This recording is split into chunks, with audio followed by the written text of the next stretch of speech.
Oke, selanjutnya pemaparan materi dari Bu Safrina Febi. Monggo Bu, silakan. Baik, Mas Amin, suara saya udah bisa terdengar belum ya, Mas? Udah Terdengar terdengar. jelas, Bu. Oh iya, terima kasih. Saya izin untuk share screen dulu.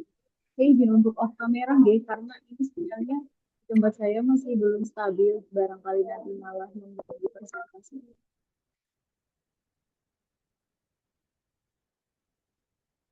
Untuk layarnya sudah bisa muncul, deh, Mas Amin.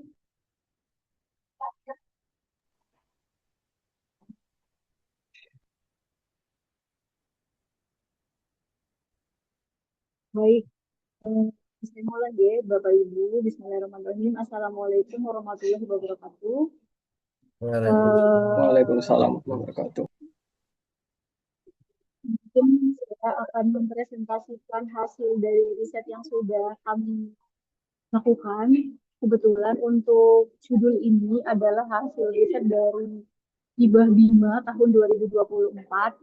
Dan pada waktu itu, di saat judul ini ditulis itu, sebetulnya fokus riset kami bukan tentang AI, jadi Bapak Ibu. Jadi fokus riset kami pada waktu itu tentang media virtual tour yang digunakan untuk promosi wisata. Tetapi karena pada waktu itu alhamdulillah itu ada peluang untuk bisa menulis dan membuat hasil yang bisa dikaitkan dengan AI. Jadi dari tim kami ada Budai, ada Bu Intan itu mencoba untuk mengolah hasil luaran risetnya itu untuk bisa dibuat chatbot seperti itu. Makanya judul dari riset yang kami tawarkan di sini adalah assessment dari retrieval dan generative chatbot pada layanan informasi pariwisata. Jadi di sini kami membandingkan chatbot dengan data retrieval dan data generatif yang digunakan untuk informasi pariwisata. Karena kebetulan fokus riset kami pada waktu itu adalah untuk promosi pariwisata. Kemudian untuk konteksnya, karena waktu itu kami mengembangkan sebuah platform website berbasis virtual tour, tegaltourism.com. Jadi chatbotnya itu memang kami pakai atau kami fokuskan untuk mengenai informasi wisata di Tegal, khususnya di Kabupaten Tegal. Sehingga untuk studi kasus yang kami gunakan di sini adalah Guci dan wisata yang ada di Kabupaten Tegal. Kemudian untuk tujuan dari dibuatnya chatbot ini pastinya untuk bisa memberikan informasi dan memberikan layanan. Di sini konteksnya adalah layanan informasi yang berkaitan dengan pariwisata.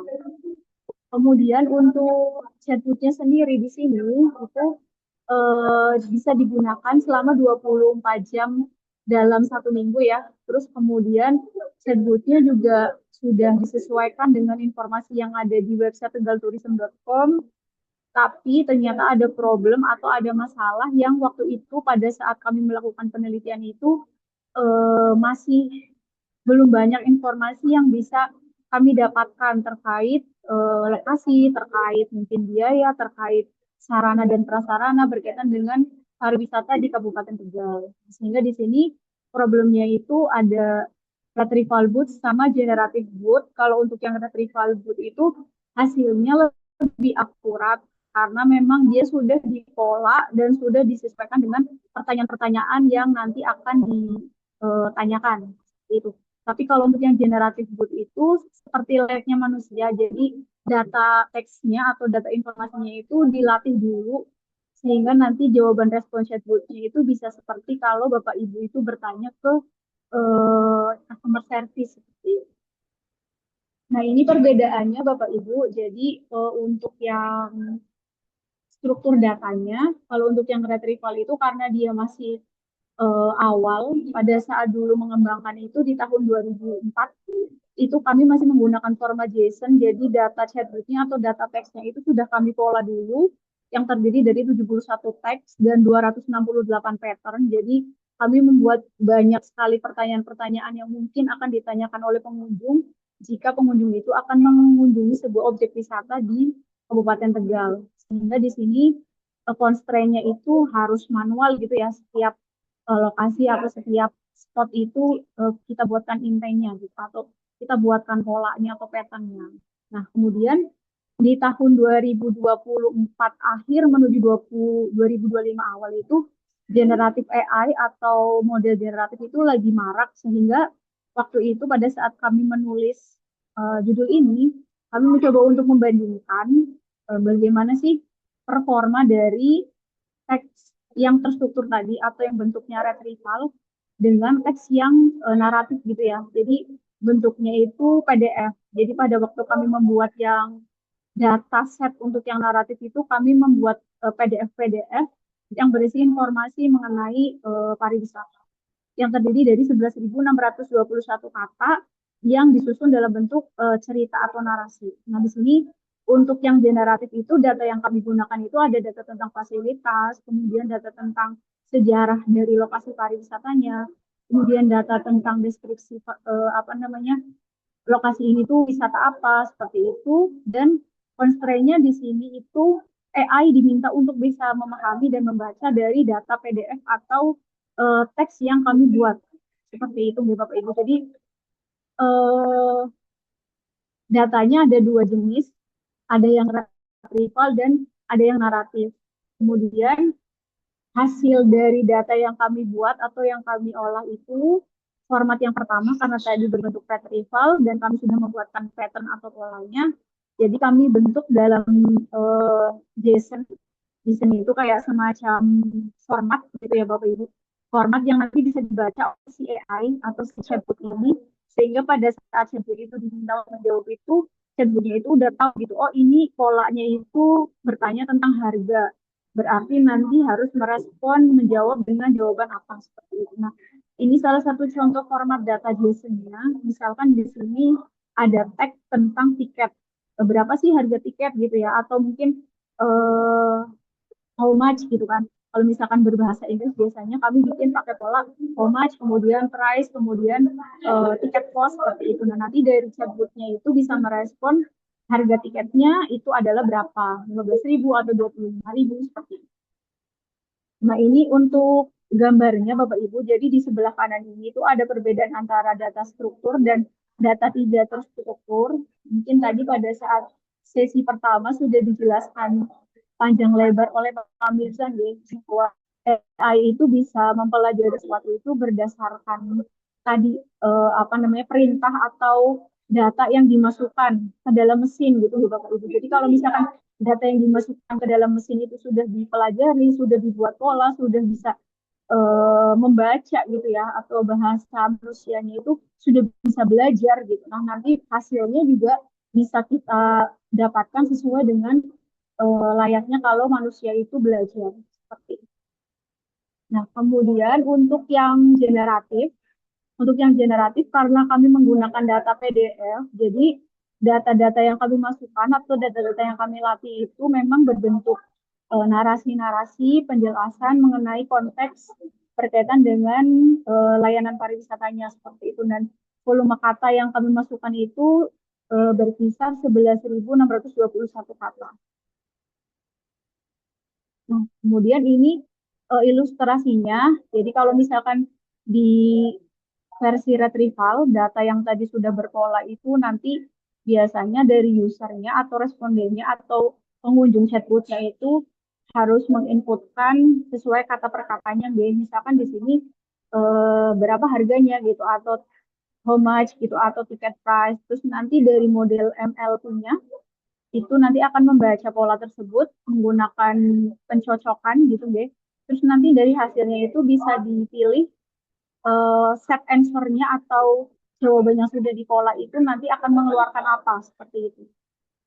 Kemudian yang kedua itu di generatif AI kami menggunakan model LLaMA 2. Kenapa? Karena pada saat paper ini ditulis itu model yang eh, sedang booming dan sedang banyak digunakan itu waktu itu LLaMA 2 gitu ya. Tapi untuk yang saat ini sudah sangat berkembang ya Bapak Ibu. Tadi dari Bu Hepa juga sudah menyampaikan bahwa perkembangan AI itu sangat masif dan sangat cepat gitu. Jadi setiap waktu itu selalu ada perubahan-perubahan gitu. Nah, untuk yang konteks penelitian kami itu di sini kami menggunakan model LLaMA 2 dari punya Gemini Terus kemudian di sini konteksnya itu kami membuat percakapan dalam bentuk tadi ya data PDF yang berisi informasi-informasi mengenai pariwisata. Kemudian nanti dari LLAMA 2-nya itu akan mengenerate hasil teksnya itu nanti akan mengeluarkan output berupa kalimat unik. Nah, kalimat uniknya itu tidak sama dengan respon yang dikeluarkan oleh si model NLP retrieval ini karena di sini kita nggak membuat pola teks atau pattern yang sudah kita tentukan. Nah, ini contohnya. Jadi di paper yang tadi kami bahas itu kami membandingkan dan mengevaluasi bagaimana perbedaan chatbot dengan menggunakan data MLP atau data retrieval dan chatbot dengan menggunakan data generatif. Jadi di sini untuk yang MLP kami menggunakan MLP single dan MLP multi. Untuk MLP single itu berarti kami memapping apa pattern atau teks gitu. Terus kalau yang MLP multi itu kita memapping multi intent. Jadi intent yang kami pakai atau pola yang kami pakai itu ada banyak gitu. Terus kemudian untuk yang generatif AI kami menggunakan dua model, model untuk LLaMA 2 dan GEMA. Nah, untuk hasilnya seperti ini Bapak Ibu. Pada saat kami itu eh, membuat paper ini itu kami mencoba untuk melakukan training dan testing dari empat model ini, guys. Empat model ini kami coba lakukan training testing dan hasilnya itu untuk akurasinya itu untuk yang paling tinggi itu menggunakan generatif LLaMA 2. Jadi untuk akurasinya punyanya LLaMA 2, model LLaMA 2 itu 89%, kemudian yang MLP itu 0,83 atau 83%.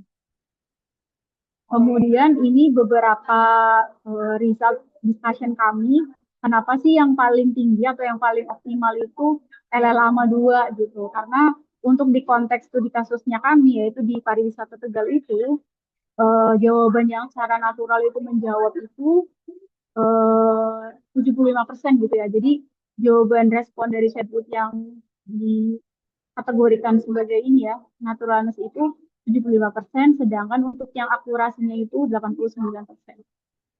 Seperti itu. Kemudian untuk yang MLP multi tadi yang di retrievalnya di sini akurasinya itu 83%. Jadi jawabannya itu masih kaku Bapak Ibu. Jadi kalau misalkan Bapak Ibu mungkin ketika bertanya ke chatbot dan jawaban chatbotnya itu seperti robot, nah itu biasanya nanti pertanyaannya atau pola dari pertanyaan yang dilatih di dalam chatbot itu mungkin belum banyak atau data yang dimasukkan ke dalam data latihnya itu belum banyak sehingga si responnya atau jawabannya itu belum bisa eh, membaca polanya, mememorize gitu ya, mengingat-ingat jawaban dengan pertanyaan itu secara natural itu harusnya seperti apa. Jadi belum paham gitu ya, si chatbotnya itu belum paham pertanyaan yang diajukan. Kemudian untuk yang eh, generatif model itu lebih tinggi hasilnya untuk implementasinya. Dan di sini konteksnya itu LLaMA 2 itu lebih bisa digunakan karena dari sisi jawaban atau responnya itu lebih natural dan akurasinya itu 89%. Kemudian kenapa AI generatif juga lebih mudah untuk diimplementasikan dalam konteks layanan pariwisata ini atau tourism information ini karena dianggap sebagai metode baru yang mana metodenya itu tadi bisa membuat datanya itu bisa lebih banyak gitu ya. Maksudnya kita nggak perlu bikin pattern seperti ini lagi. Jadi datanya itu lebih luas dan lebih dinamis. Kemudian untuk kesempatan kolaborasi, sebetulnya kalau untuk kolaborasi, walaupun tadi dari kami itu menggabungkan riset mengenai pariwisata dari Bapak Ibu Prodi lain juga sebenarnya bisa nanti kalau misalkan berkenan berkolaborasi terkait dengan chatbot, chatbot itu biasanya masuk ke ranahnya NLP atau Natural Language Processing, jadi pemrosesan bahasa alami. Nah, nanti bisa dari Bapak Ibu yang area risetnya di bidang kesehatan atau mungkin di bidang ekonomi atau mungkin di bidang sosial nanti bisa istilahnya berkolaborasi untuk bisa membuat tadi ya model yang paling optimal atau model yang paling baik digunakan untuk studi kasus tertentu itu apa. Seperti itu. Mungkin dari saya cukup dulu Pak Mirza dan tim. Saya kembalikan lagi ke moderator. Terima kasih Bu Vina atas materinya.